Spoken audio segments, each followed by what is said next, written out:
한양대 로스쿨 박찬웅 교수가 사법농단 재판 거래와 관련해 자신의 페이스북에 쓴 글이 SNS에서 파문을 낳고 있습니다. 어떤 글이고 어떤 생각으로 글을 올렸고 지금의 사법농단 사태를 어떻게 보고 있는지, 어떻게 풀어야 하는지 박찬웅 교수를 만나서 이야기를 들어봤습니다. 로투데이 인터뷰 김정래 기자입니다. 지난 7일 오전 박찬웅 교수가 자신의 페이스북에 사법농단 재판거래 파문 관련해 올린 글입니다. 사법농단에 관한 이야기를 하려고 합니다라는 말로 시작하는 글은 국회의원들은 도대체 어디에 갔나? 법원은 어떤가? 학생들은 왜 이렇게 조용한가? 그리고 우리들을 돌아봅시다라며 스스로에게도 질문과 화두를 던지고 있습니다. 화창한 오후 한양대 연구실에서 박찬웅 교수를 만났습니다. 박찬웅 교수는 허탈하고 참담하다는 말로 인터뷰를 시작했습니다. 우리가 매일같이 연구하고 가르치는 게 뭡니까? 대법원 판례 아닙니까? 그 대법원 판례가 거래 대상이 되었다니 허탈하고 참담하지요. 있을 수도 있어서도 안 되는 꿈에서도 생각해보지 못한 일, 재판거래. 대한민국 정부 수립 이래 이런 일은 없었다라는 것이 박찬웅 교수의 말입니다. 그런데 이게 정말 유사 이래로 우리 대한민국 수립 정부 수립 이후 오늘날 이르기까지 단 한 번도 이런 사태는 없었거든요. 우리 사법부에서 말 그대로 그 양심을 팔아가지고 그 자신 26회 사법시험 합격자인 법조인이기도 한 박찬웅 교수는 법원을 향해서도 쓴소리를 냈습니다.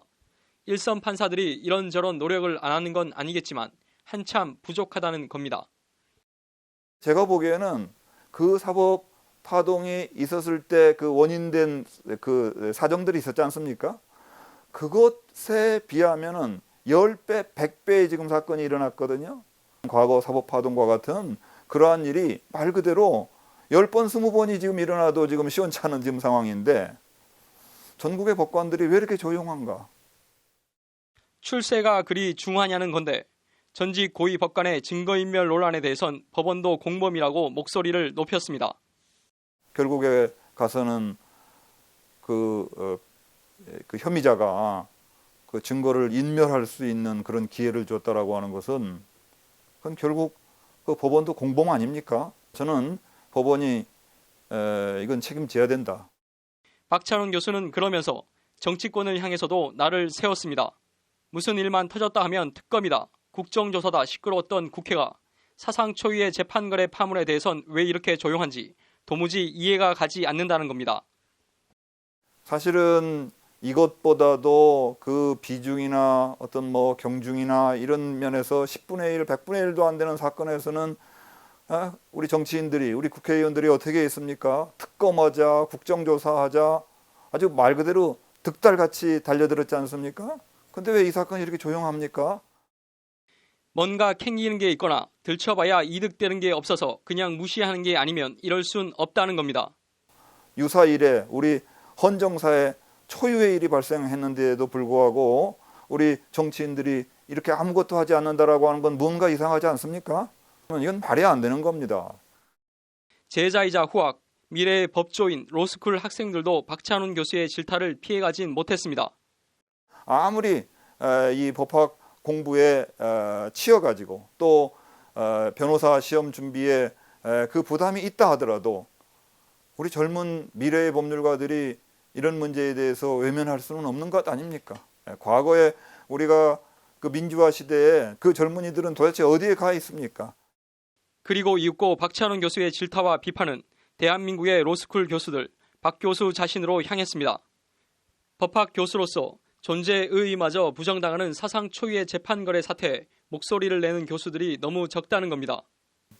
이 문제에 대해서 정말 심각하게 비판하고 또 이 문제의 어떤 해결을 위해 가지고 노력해온 우리 법학 교수가 너무 적다.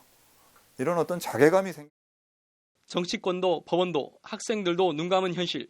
박찬웅 교수가 전국 로스쿨 동료 교수들 향해 연대 성명부터라도 시작하자는 글을 올린 이유이자 배경입니다.